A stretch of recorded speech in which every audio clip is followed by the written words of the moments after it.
going to run through Trikonasana, triangle pose. So if you've got a block, you can use a block, you don't have to. So what we're going to do is we're just going to put the block to one side for now. So we're just going to work on a few different options. So first, let's get the stance. So ideally, you want your front toes facing forward, so that front foot is straight.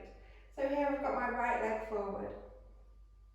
So the left foot is turned in about 45 degrees and the heels are in line.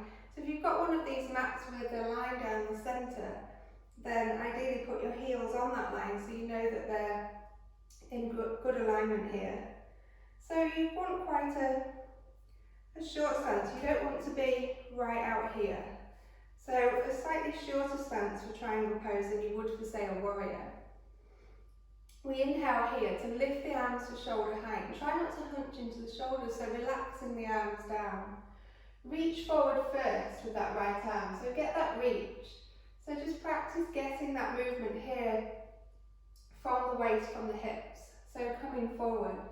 Then once you've got there, dropping the back of the right hand to the inside of the leg, but not gripping onto that leg for dear life, trying to hold yourself up. So if you used to take the hand away, it shouldn't really make any difference.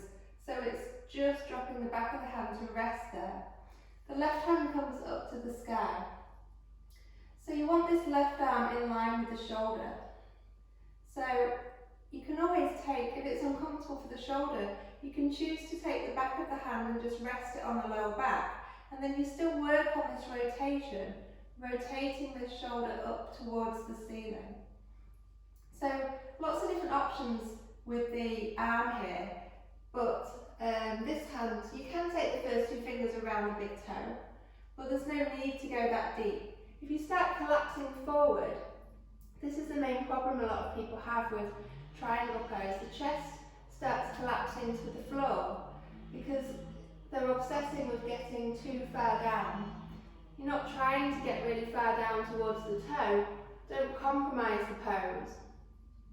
So you really want this rotation of the shoulder coming up towards the ceiling. So it doesn't matter if you're up here. Rather you be up here than down here, but collapsing forward. So it really doesn't matter. Don't obsess with how deep you're going in the pose, but just about better alignment. So if you're struggling with your balance or you feel like you need to use a block, you can take the block. So you can have it any height and you can just rest the hand on the block there, just to give a bit more support. And just breathing here. Trying to have the inhalation and exhalation the same length. The steady rhythmic breath, just helping you find your focus in the pose. So again, you can have the block on this height. And again, you've got the option to have the hand resting on the back. So hopefully that's explained it a bit. It's really important just not to have this collapsing forward of the chest. People obsess about getting their hand down to the floor, but it isn't necessary. You don't need to obsess about that. It's more about getting the feeling, getting the stretch in the side of the body here. Like I say, you can be here. Doesn't matter, don't put the hand on the knee joint now.